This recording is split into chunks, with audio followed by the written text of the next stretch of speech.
would need to have clearly a comparison piece. What is going to be, what we're going to mirror on state law, because that's a given, okay? We're going to do exactly what the state's doing right now. So that's not an issue of contention or et cetera. As it pertains to those new sections, that's, and you said there's about 7 of them, and I was trying to keep track as I was going through your presentation. That's what I need to get a better understanding of, because I'm in the opinion, and I've been doing this a long time, that the bad people with guns aren't registering nothing, okay? They're not registering nothing.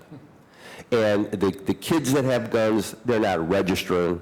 And in the neighborhood I grew up as a kid, I can assure you the mafia, which was then called the outfit, they weren't registering theirs either in the day, along with Danny Green's guys weren't registering what they had. So the fact of the matter is, we can pass a whole lot of things here, but I need to know how we're going to better address the illegal guns on the streets. Okay, just hold up before you go to that point. So, Mr. Horvath, I'm going to ask you at some point to get together with John James.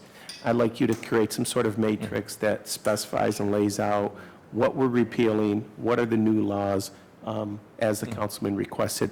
Any follow-up on that comparison? And is there anything on the state law, Mr. Chairman, that we did not enact? Mr. Chairman, to the councilman, we can't enact felony offenses. Yeah, I understand it. But I mean, so you're telling us that we've basically mirrored everything that's in state law right now, and without, except for this 7 sections Sure. that are, that you've indicated are new or add to, so the okay, then, because I know I don't want to belabor the point. So to me, the most controversial one, not with me, but I'm assuming in the state, is going to be the transfer of a firearm. Because right now, you can go to Berea Gun Show, and they're selling guns out of the trunks in cars in a parking lot, which I find appalling. As a responsible gun owner, someone who purchased all my firearms legitimately. So here we go again. We can pass whatever we want, but our friends in Columbus, or our so-called friends in Columbus, they're not going to approve that. We're going to get overridden again, because there is a lack of common sense in Columbus. And until we have our folks in Columbus understand the severity of the problem, we can enact whatever we want and it's going to get repealed, and you know that as well as I do. So I don't want to, Mr. Chairman, the other thing I'm asking, I don't want to go through a lesson in futility again. If we're going to pass things, let's enact what we think is going to hold muster, is going to be upheld. That bunch down there, they don't care what you sell in this state. Let's be realistic about it. You could be selling cannons in the parking lot. They wouldn't care. They would not care. And that's the tragedy. And I say that as a responsible gun owner, because with gun ownership comes responsibility. And somehow that's missing in Columbus. And until enough people in the state say enough is enough, and you're not going to be allowed to transfer a firearm, or you're going to have young women in parking lots buying 9 and 10 guns, and we all know where they're going. So we can pass whatever we want in Cleveland. We need the suburbs all around us to be with us, and we need our state officials to be with us. Thank you, Mr. Chairman. Mike, how you doing? Really appreciate you giving me the opportunity to open this up. As you know, there are no silver bullets, and there's no panacea. So this set of legislation is really part of a comprehensive approach that we take in order to address crime in general, but gun violence in particular in the city of Cleveland neighborhoods. What will happen is Director McGrath will come up and he'll give you a historical perspective so that you can see the context of this. Chief Williams will come up and talk about the specific programs and initiatives we have to address gun violence in particular in our neighborhoods. Then Blaine Griffin will come up, Director of Community Relations, to talk about the community aspect and how the community involvement in their concerns about this issue. And then Rick Horvath from Law will come up and really go over the laws in detail and, again, put it in the context of the three previous people who have talked. Again, this is not a panacea or a silver bullet, but it is a tool that we need in order to continue our effort. Because as you will see during the presentation, this is just not something that we popped up, woke up one morning and thought about. This is an ongoing effort that we're doing, and many of these issues are challenging.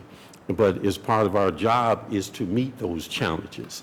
That's what we do, and try to address those challenges in a way that it turns into opportunity for us to create the quality of life that we need to have in our neighborhoods, even to the point of our Cleveland plan and our community benefits package, because the greatest deterrent to street-level crime is really a good education, a good job to take care of yourself and your family, and an opportunity to be an entrepreneur to access wealth, to have the ability to give a job. Now, crime is a symptom of a deeper social ill. And guns are the tools in which many criminals use now to perpetuate what they do.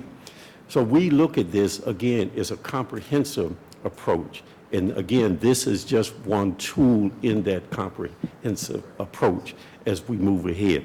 So let me tell you what it's not. It is not a set of laws that looks at denying people the right to have guns, people who have the legal right to own and possess guns. It has nothing to do with that. People who have that legal right to own and possess should continue that. The courts have ruled that way, and we support the court ruling in regards to that. It is not a stop and frisk.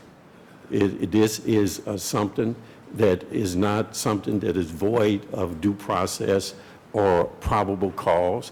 The courts have determined that just stop and frisk without probable cause is unconstitutional, that it causes and it allows for a wide area of abuse, and that it creates a volatility in communities that is not needed or warranted.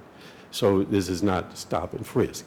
What it is a review of our gun laws, complete review of our gun laws within the Constitution, and it looks at gun ownership as a responsibility, and how do we prevent those who legally should not and cannot have guns, how do we prevent it from being in their hands, and particularly young people.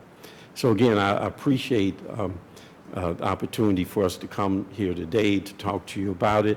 I appreciate the format and the process that you're using. I think it'd be a very, very thorough process. At the end of the day, people would have a complete understanding of what is on the table, what is being asked of them, not only this council, but the citizens of the city. Ordinance 931-14, Mayor Jackson and council members Zone and Kelly, by departmental request to repeal various sections of the codified ordinance of Cleveland, Ohio, 1976, is enacted and amended by various ordinances, and to supplement the codified ordinances by enacting new sections and have an emergency council meeting.